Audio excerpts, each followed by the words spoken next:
샬롬. 네, 속장님들 모두 반갑습니다. 하나님의 풍성한 은혜가 여러분의 삶의 자리 위에 함께 하시기를 빕니다. 네, 어느덧 우리가 8월 마지막 주 주일을 그리고 속회를 준비하게 되었습니다. 지금까지 우리를 인도하신 하나님께 감사드리고 또 앞으로도 우리와 함께 동행하실 주님을 기대하며 오늘 이 시간이 우리의 믿음을 그리고 우리의 마음의 소망을 주님께 드는 그런 귀한 시간이 되었으면 좋겠습니다. 오늘부터 우리는 신약 성경의 본문을 가지고 속회 모임을 준비하게 될 것 같은데요.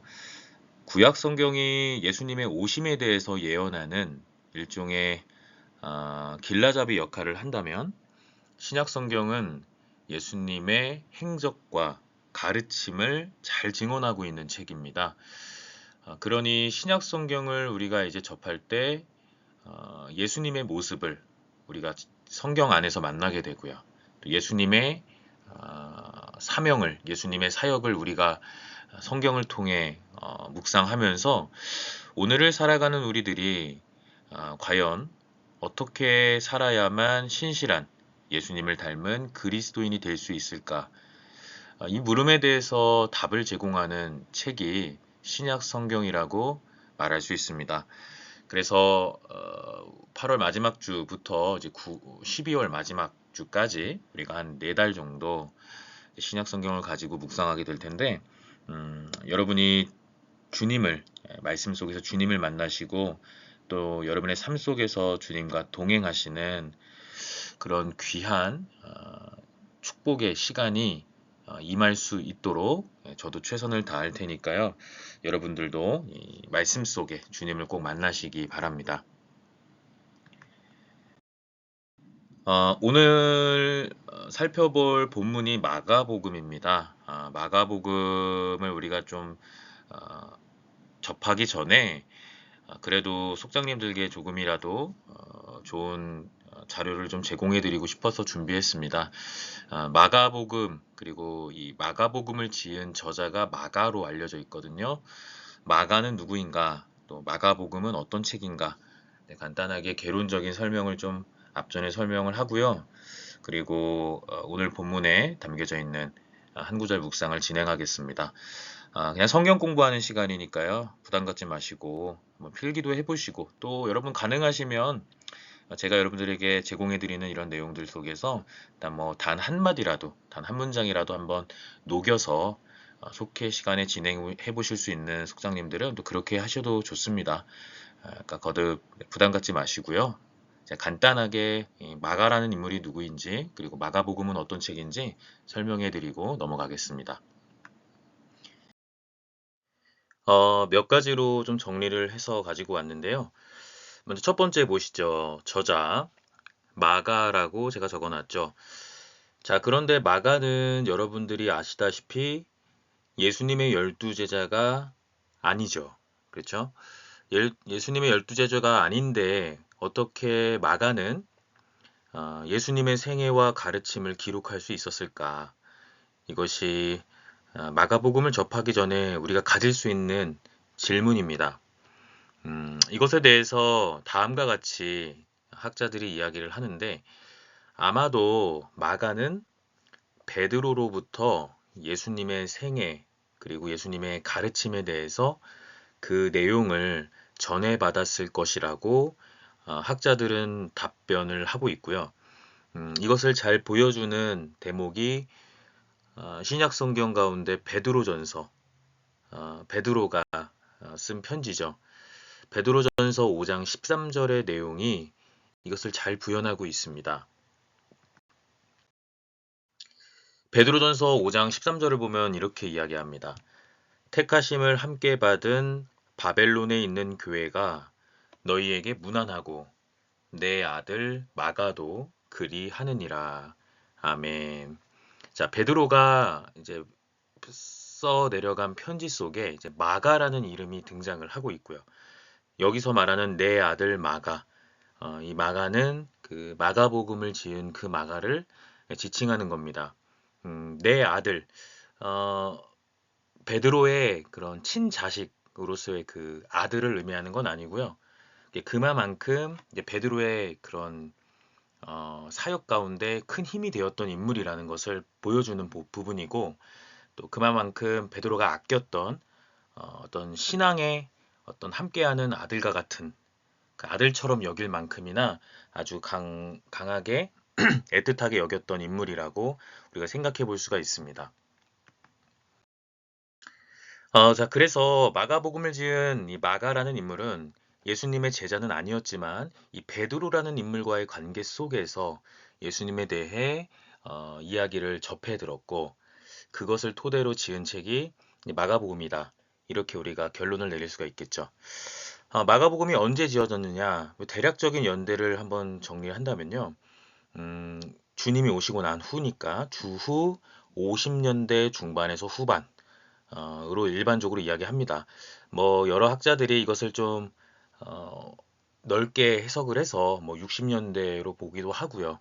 자, 근데 이게 왜 중요하냐면 이제 뒤에서도 말씀을 드리겠지만 그 마가는 그 베드로와의 관계를 무시할 수 없는 인물이잖아요. 이 마가복음을 지은 마가가 베드로와 이제 친밀한 관계 속에 있었다는 것을 계속해서 확증을 해야 되기 때문에 중요해요. 이 시기 속에 아마도 베드로는 로마에 머물러 있었을 텐데 마가는 이 로마에 머물러 있는 베드로와 관계를 맺었을 것이고, 그것을 토대로 이 마가복음을 이제 지었을 거라고 봅니다. 60년대로 넘어가게 되면 이제 베드로도 그렇고 그 유명한 사도 바울도 이제 순교를 당하게 되거든요. 그렇기 때문에 60년대가 훌쩍 넘어가고 나서 이 마가와 베드로가 만났을 가능성을 우리가 염두에 두는 것은 좀 희박하고, 아마도 그 전에 활발하게 베드로가 활동을 하고 있었을 때 이 로마라는 지역에서 마가가 만났고, 아마 이 마가복음을 짓기 위한, 기록하기 위한 이런 자료들 그리고 내용들을 공유하게 됐을 것으로 많은 학자가 이야기를 합니다. 자, 이런 내용들을 종합해서 마가복음이 가지고 있는 아주 중요한 위치가 있다면 바로 이겁니다. 소위 예수님의 복음을 담고 있는, 예수님의 그 복음을 이제 기록한 네 권의 책이 있죠. 그것을 우리는 마태복음, 마가복음, 누가복음, 그리고 요한복음을 이야기합니다. 그래서 이 네 권의 책을 뭐 약칭으로 불러서 사복음서라고도 부르기도 하는데요. 이 마가복음은요, 이 사복음서 중에 가장 먼저 기록된 책입니다. 여러분들은 어떻게 생각하셨는지 모르겠어요. 아마도 우리가 성경책을 펼쳐서 신약 성경 그 중에서 첫 번째 적혀져 있는 책을 딱 열었을 때 마가복음이 아니라 마태복음이 시작되기 때문에 여러분들은 아마 마태복음이 가장 먼저 쓰여진 책으로 이해하고 계셨을지도 모르는데, 실제로는 마가복음이 가장 먼저 쓰여진 책입니다. 그러니까 신약 성경 중에 가장 먼저 쓰여진 책은 마가복음입니다. 이것도 굉장히 중요한 부분이에요. 그렇기 때문에 다른 복음서들을 여러분들이 한번 읽어보시면 이 마가복음의 내용이 굉장히 중복이 되고 있는 것을 볼 수가 있고요. 다른 복음서를 기록할 때 이 마가복음은 하나의 참고 자료로 읽혔을 것으로 많은 학자들이 이야기를 합니다. 그러니까 마가복음이 하나의 중심점이 되는 거예요. 이 마가복음을 보고 이제 여러 다른 그 복음서가 지어졌을 것으로 보고 있고요. 그렇기 때문에 마가복음을 좀 우선적으로 여기는 학자들이 많습니다.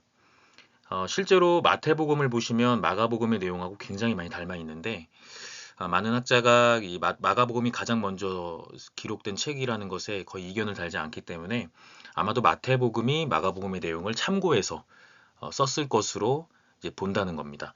그렇다고 해서 마태복음이 뭐 덜 중요한 책이다, 뭐 마가복음에 비해서 그 중요도가 떨어지는 책이다라고 말할 수는 없습니다만, 돌려 얘기해서 마가복음이 지니고 있는 위치가 굉장히 중요하다라고 정리할 수가 있습니다. 자, 계속해서 마가복음은 그럼 어떤 특징을 가지고 있을까요? 사복음서 중에 가장 먼저 쓰여진 책, 마가복음은 크게 이렇게 세 가지의 특징을 좀 소개할 수가 있습니다. 먼저 첫 번째는 어떤 이런 설교 중심의 내용이라기보다는 행동을 촉구하는 그런 복음을 전개하고 있는 책이에요. 어, 성서학자들은 보통 이런 책을, 그러니까 성경이 안에 있는 이 본문들을 연구할 때 이 본문을 다루고 있는 이런 문법이라든지 단어들을 굉장히 주목을 많이 하거든요. 뭐 대표적으로 마가복음을 보면 뭐 즉시, 뭐 바로, 뭐 이런 그런 신속성을 담고 있는 신속적으로 이런 행동을 촉구하는 듯한 느낌을 주는 이런 부사라든지 동사와 같은 이런 언어들을 자주 사용하고 있는 것을 볼 수가 있어요. 그래서 이런 마가복음을 읽는 독자로 하여금 어떤 실천적인 것 그리고 행동을 촉구하는 그런 어, 내용들로 가득 차 있는 책이 바로 마가복음이라는 거죠. 실제로 그래서 마가복음에서 가장 강조하는 신학적인 그런 개념을 뽑으라면 제자도 정신입니다. 그러니까 예수님을 나의 구주로 고백하는 자들은 제자죠. 주님의 제자인데 그 제자들이 갖춰야 할 방향 그리고 제자들이 걸어가야 할 그런 예수님이 보여주셨던 바른 길 그것을 따라가는 것 그래서 제자도를 강조하고 있는 책이 마가복음입니다. 그리고 마지막으로 아까 전에 말씀드린 것처럼 마가복음은 로마에서 이 베드로가 로마에서 이제 선교 활동을 하고 있었을 당시에 아마 마가라는 인물이 그곳에서 예수님에 대한 내용을 전해 듣고 지은 책이라고 말씀을 드렸는데 그 로마에 머물러 있었던 이방인 그리스도인들을 대상으로 썼을 가능성이 높습니다. 뭐 예를 들면 이런 겁니다. 그 신약 성경은 언어적으로 헬라어라는 다시 말하면 그리스어로 쓰여진 책이거든요. 그런데 그 마가복음을 보면 아주 간간히 그 헬라어로 이제 번역을 일부러 더 하고 있는 부분들을 볼 수가 있어요. 예를 들면은 예수님이 사용하셨던 언어는 헬라어가 아니었고 그리스어가 아니었고 아람어라고 해서 당시 유대인들이 이제 말을 할 때 사용했던 언어는 아람어라는 언어예요.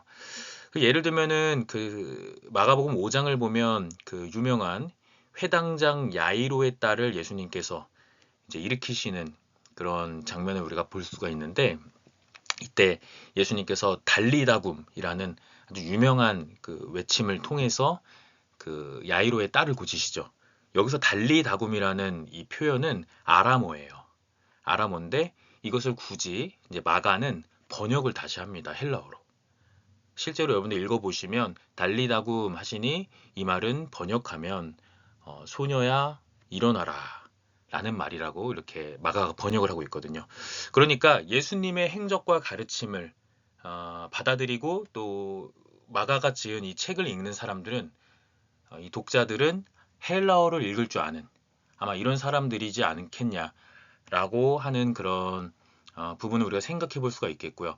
그래서 아마도 로마에 머물러 있었던 이방인 그리스도인들을 대상으로 썼을 가능성이 아주 높다라고 말할 수가 있겠습니다. 자, 지금까지 그 마가는 누구인지 그리고 마가복음이라는 책은 어떤 책인지에 대해서 간략히 정리를 해봤고요. 오늘 우리는 마가복음 7장에 있는 한 에피소드를 가지고 주님의 은혜를 나누도록 하겠습니다. 오늘의 주제입니다. 오직 주님만 의지하고 신뢰할 때라는 제목을 가지고 함께 살펴보고요. 제가 배경을 한번 읽어보겠습니다.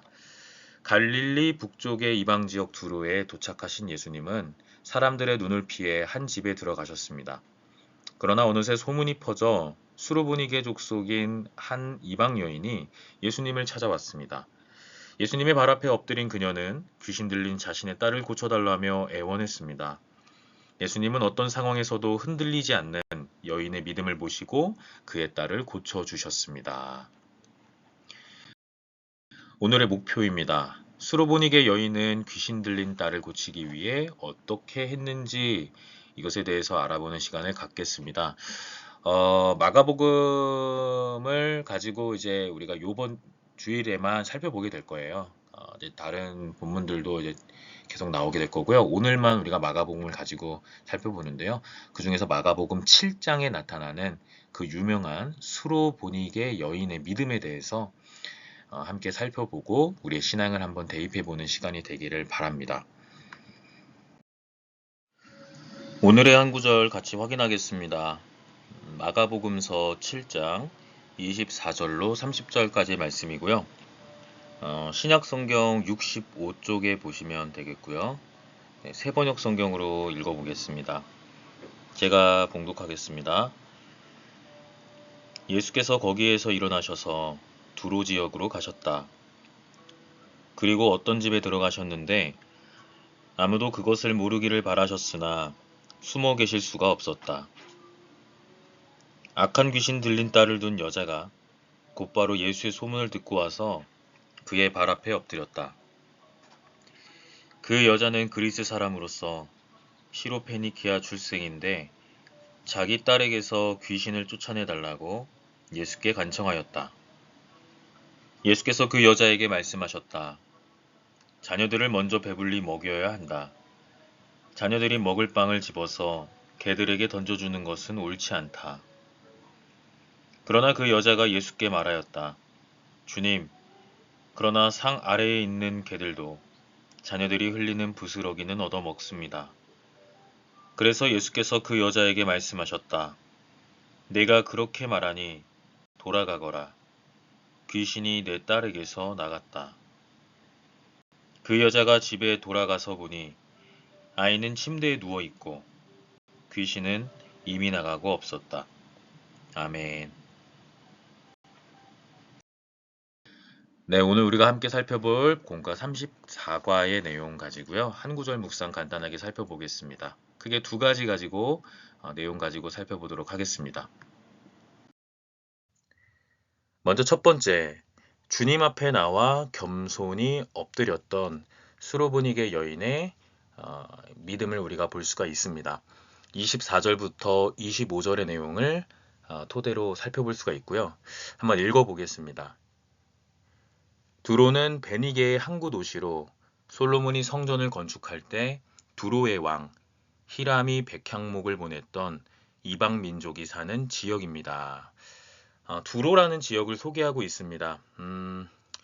베니게의 항구 도시로 존재했던 지역이고요. 가장 중요한 것은 그 구약 시대의 솔로몬이 성전을 건축할 때 이 두로라는 항구 도시를 통해서 이 건축 물자들을 이제 받았거든요. 그 두로의 왕이었던 당시에 히람이라는 인물이 백향목을 보냈던 곳입니다. 이것을 잘 부연하고 있는 본문은 열왕기상 5장 8절인데요. 한번 읽어보고 넘어가겠습니다. 이에 솔로몬에게 사람을 보내어 이르되 당신이 사람을 보내어 하신 말씀을 내가 들었거니와 내 백향목 제목과 잣나무 제목에 대하여는 당신이 바라시는 대로 할지라. 아멘. 자, 여기 보면은 솔로몬이라는 인물에 내가 노란색으로 이렇게 진하게 표시를 해놨죠. 솔로몬에게 히람이 사람을 보내서 편지를 한 것을 이제 솔로몬에게 전달하는 거죠. 그래서 이제 내가 들었다. 솔로몬의 요청을 들었고 백향목이라든지 잣나무와 같은 것들을 이제 보내주겠다고 약속하는 이 두로의 왕 히람의 편지를 우리가 볼 수가 있습니다. 좀 이해가 안 되실 수 있을 것 같아서 이게 간략하게 제가 네이버에서 이 자료를 좀 구해 갖고 왔고요. 지도를 먼저 왼쪽에 있는 그림을 보시면 이제 이스라엘 지역을 좀 이제 경계는 좀 모호하게 해놨는데 이렇게 담고 있는 한 지도를 가지고 왔습니다. 자, 예루살렘이라는 곳이 보이실 텐데요. 예루살렘은 평화의 도시라는 뜻을 갖고 있는 이스라엘의 수도가 되겠고요. 그 위에 보시면 사마리아라는 지역은 뭐 여러분 아시다시피 그 피가 섞인 지역. 그러니까 유대인들은 굉장히 정통성을 중요하게 생각하는데 이 포로기를 경험하고 그 전에 이제 아수르라든지 이런 나라들에게 이제 영토를 빼앗길 때 이런 피가 섞였던 지역으로 간주가 됩니다. 그러니까 신앙의 정통성을 잃어버린 지역. 예수님 시대에도 이 지역을 피하고 이 지역이 머물렀던 사람들을 이제 멸시하는 그런 문화 속에 있었고요. 지금 예루살렘 밑에 쪽을 한번 보시면 이렇게 파란색으로 칠해 놓은 부분이 있는데 이게 그 유명한 사해 바다입니다. 염도가 아주 높은 지역으로 알려져 있죠. 이 사해 바다를 따라서 이제 물줄기가 쭉 형성이 되고 있는데요. 위쪽으로 이 물줄기는 요단강이고요. 그 요단강을 따라 위로 쭉 올라가다 보면 그 조그만한 이 푸른색으로 이렇게 호수가 하나 이렇게 그려져 있죠. 이 호수가 이제 갈릴리 호수가 됩니다. 자, 이게 이스라엘은 이러한 이제 지역을 갖고 있고요.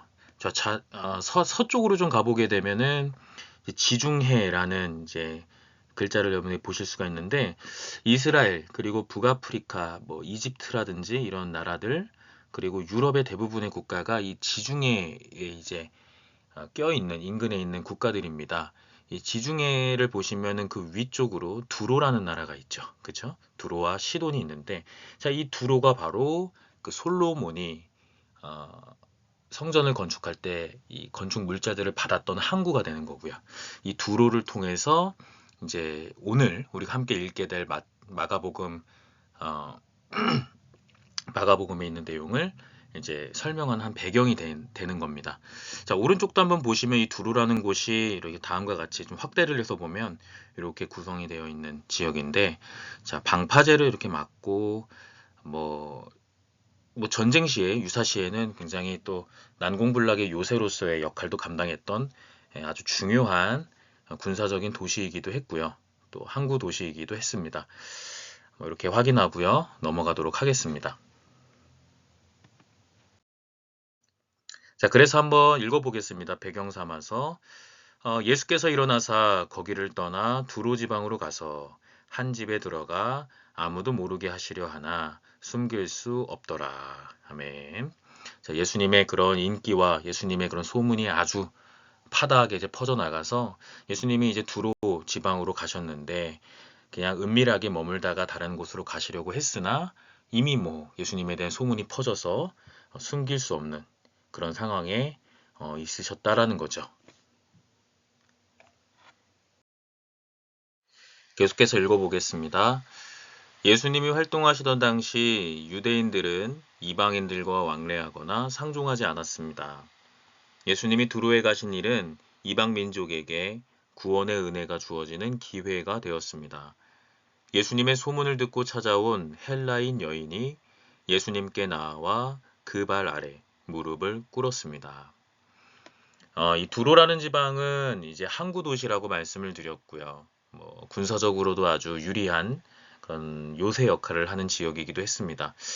자, 그러나 이러한 또 외부의 문화라든지 이런 것들이 유입되기 쉬운 지역일수록 우상 숭배가 유입될 가능성도 굉장히 높죠. 그래서 이런 두로라는 지역이 가지고 있는 의미는 또 어떤 우상의 그런 유입에 그런 자유로울 수 없는 그런 지역이기도 했고요.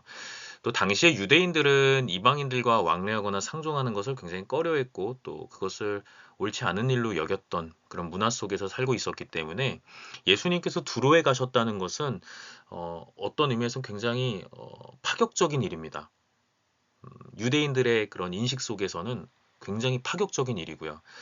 이것을 우리가 신앙적으로 이 본문을 읽을 때 예수님이 두로에 가신 것은 아주 우연적인 일이 아니고 아주 예수님의 의도가 숨겨져 있는 그런 일정이었음을 우리가 생각을 해야 되겠고요. 그렇기 때문에 두로에 가신 예수님의 이런 사역은 이방 민족에게도 구원의 은혜가 주어질 수 있음을 우리에게 이제 시사하고 있는 아주 중요한 부분이라고 생각할 수가 있고요. 그런 가운데 이제 예수님의 소문을 듣고 한 헬라인 여인, 다시 말하면 그리스 여인이 예수님께 찾아오게 되고 예수님의 발 앞에 무릎을 꿇는 일이 이제 벌어지게 된 거죠. 가정에 특별히 이런 자녀의 문제를 가지고 간절함을 갖고 주님께 매달렸던 이 헬라인 여인이 바로 오늘 우리가 나누게 될 본문의 주인공인 수로보니게 여인을 지칭하는 거고요. 이 헬라인 여인은 아마도 상당한 지성을 갖추고 있었던 사람이었을 것으로 생각합니다. 상당한 지성을 갖추고 있었음에도 불구하고 해결할 수 없는 숙제 앞에 어려움을 겪고 있었던 이 여인, 이 헬라인 여인은 예수님께 나아 마지막으로 주님의 권세와 능력을 의지하고 자신의 문제를 해결받기 위해서 자신의 지성과 능력은 다 포기하고 주님께로 나아간 것이죠. 자, 이 수로보니게 여인이 예수님께 했던 행동이 참 중요하죠. 예수님께 아주 겸손한 모습으로 은혜를 간청했던 인물입니다. 계속해서 한번 읽어보겠습니다. 발 아래 엎드리는 행위는 상대의 권위를 인정하고 자신을 낮추는 겸손한 행동입니다. 수로보니게 여인은 귀신 들린 딸을 고치기 위해 가장 낮은 자세로 주님께 은혜를 구했습니다. 하나님이 내 삶의 주인이요 구원자이심을 믿는 사람은 언제나 하나님 앞에서 자신을 낮춥니다. 주님께 모든 것을 의탁하는 겸손한 자세를 가질 때 하나님의 은혜를 입을 수 있습니다. 여러분 예수님께 그 장례를 준비했던 한 여인이 있죠. 그 여인도 예수님께 아주 고급 나드 한 옥합을 깨서 예수님의 발에 붓고 그렇게 예수님을 향한 자신의 믿음을 고백했던 여인이 있습니다. 마찬가지로 수로보니게 여인도 예수님의 전적인 능력과 권위를 인정했던 인물이고요. 반면에 자신은 아주 미천하고 연약한 존재임을 겸손함을 가지고 주님께 고백했던 인물입니다. 그런 자에게 주님은 그를 기억하셨고 주님께 모든 것을 의탁하는 이 수로보니게 여인의 이 겸손한 자세를 보시고 주님의 은혜를 부어주셨던 것이죠. 사랑하는 형제와 자매인 여러분들도 마찬가지로 정말 주님께 겸손함을 가지고 고백하며 나아가는 사랑하는 주님의 자녀들이 되시기 바랍니다. 그래서 주님의 은혜를 입고 주님의 은혜를 고백하며 주님의 은혜를 간증으로 이 세상에 많은 사람에게 전파하는 주님의 그리스도인들이 되시기를 소원합니다. 자, 두 번째 내용입니다. 수치와 모욕을 참고 간청했다는 거고요. 이 내용은 26절로 28절의 내용에 잘 담겨져 있습니다. 예수님은 귀신 들린 딸을 고쳐달라는 여인의 요청을 아주 의도적으로 거절하셨어요. 여러분은 오늘 읽었던 내용을 보시면 예수님께서 바로 수로보니게 여인의 딸을 고치신 게 아니죠. 의도적으로 처음에는 거절하셨습니다. 자녀를 먼저 배불리 먹여야 하기에 자녀들이 먹을 떡을 개들에게 줄 수 없다고 하셨죠. 이방 여인을 개로 비유한 것은 이방인을 대하는 유대인들의 시선을 잘 보여주는 표현입니다. 여러분 예수님께서 이런 말씀을 하시죠. 자녀들을 먼저 배불리 먹여야 한다. 자녀들이 먹을 빵을 집어서 이 개들에게 던져주는 게 옳지 않다라고 이야기하세요. 예수님이 실제로 이 수로보니게 여인을 멸시하고자 사용했던 용어는 아니시고요. 의도가 있는 거죠. 당시 문화가 아까 앞전에 설명해 드렸던 것처럼 유대인들은 이방인들 그리고 이방인 그리스도인들을 배척하고 멸시하고 상종하지 않았던 문화 속에 살고 있었다 그랬잖아요. 자, 여기서 말하는 개라는 의미를 사용하면은 보통은 유대인들이 이제 상대를 멸시할 때 사용했던 아주 대표적인 언어예요. 예수님이 개라는 용어를 쓰셨어요. 그러니까 다시 말하면 수로보니게 여인을 개라고 이야기한 거와 다를 게 없는 거죠. 이방 여인을 개로 비유해서 이방인들을 대하는 유대인들의 시선을 아주 단적으로 보여주고 있고요.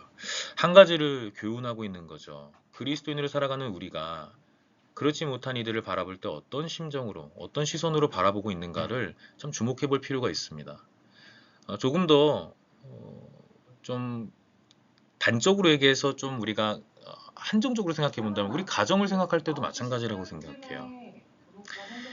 나의 남편, 나의 아내, 그리고 나와 또 수많은 관계하는 많은 사람을 바라볼 때 내가 어떤 시선으로 늘 그들을 바라보고 있는가. 성경은 그것을 교훈하고 있어요. 어떤 신앙의 교만함 때문에, 어떤 인생의 교만함 때문에 나와 함께하는 자를 바라볼 때 뭔가 하대하듯이 바라보고 무시하듯이 바라보고 그러한 모습들이 우리에게 없다라고 정말 자신 있게 얘기할 수 있는 사람이 있을까요? 네, 저는 그러지 못하기 때문에 이런 내용들에 대해서 이 말씀이 주는 교훈이 제게 던져주는 의미가 크다고 생각합니다. 여러분들은 어떠십니까? 예수님은 의도적으로 어쩌면 이 수로보니게 여인과의 관계 속에서 우리를 향해서도 말씀하고 계시는지도 모릅니다. 수로보니게 여인은 모욕을 당했지만 주님의 말씀을 그대로 받았고 그리고 감정의 동요 없이 이렇게 고백한 거죠. 상 밑에 개들도 아이들이 먹다 떨어뜨린 부스러기를 먹는다. 놀라운 고백이죠. 이 고백을 들으신 예수님은 그녀의 그 믿음을 인정하셨고 직접 가시지도 않고 말씀으로만 하셨고 실제로 귀신 들린 딸을 고쳐주셨죠. 마가복음 7장 28절입니다. 여자가 대답하여 이르되 주여 올소이다마는 상 아래 개들도 아이들이 먹던 부스러기를 먹나이다. 자, 이 말씀을 잘 보시죠. 수르보니게 여인이 예수님께 간청합니다. 이렇게 외칩니다. 주여라고 외치죠. 자, 퀴리오스 혹은 주님, 더 로드. 이 주여라는 표현이 단지 그냥 어떤 주인님을 부를 때 그런 표현이라기보다는요. 자, 여기 신앙적인 의미가 잘 숨어 있는 거예요. 나의 능력으로 할 수 없는 상황 속에서 전적으로 누구를 의지한다는 거죠? 주님만 의지한다는 겁니다. 주님의 권위와 주님의 능력을 전적으로 신뢰하고 있는 수로보니게 여인의 고백을 여러분 주목하시기 바랍니다. 이어서 이렇게 고백합니다. 주님이 말씀하셨던 그 개, 네, 제가 맞습니다. 그 개입니다. 나 같은 미천한 자들이라 할지라도 아이들이 먹던 부스러기만은 집어먹습니다. 그 상아래 개들도 그러하듯이 내 모습이 그렇습니다. 내가 그러한 모습으로 주님께 매달리고 있습니다. 라고 주님께 고백하고 있는 수로보니게 여인의 믿음을 여러분 주목해 보시기 바래요.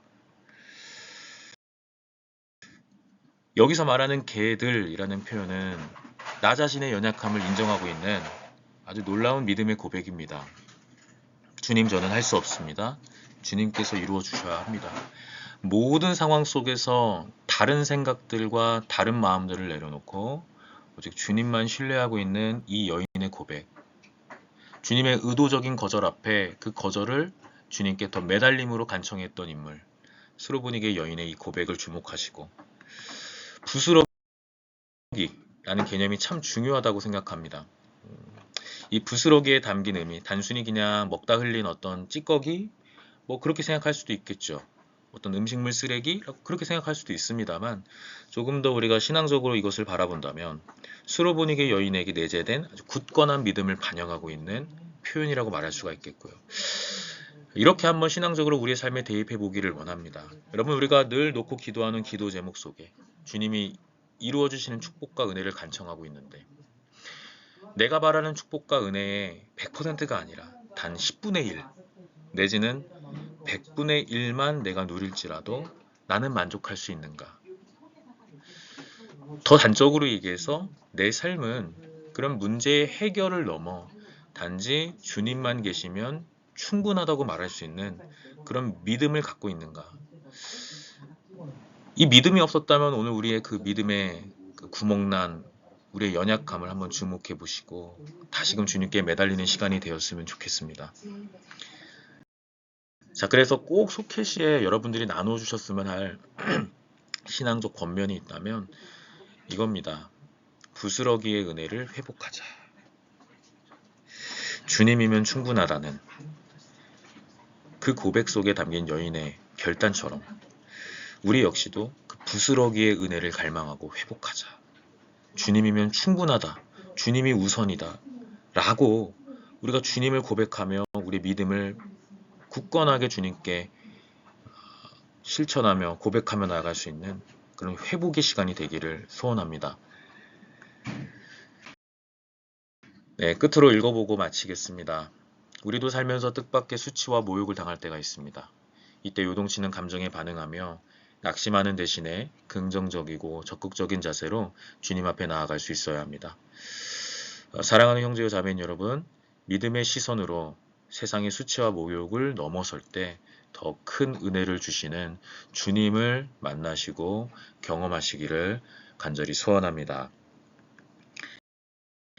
네, 오늘 함께 나눴던 내용들 가지고 나눔 노트 2가지를 제가 준비했습니다.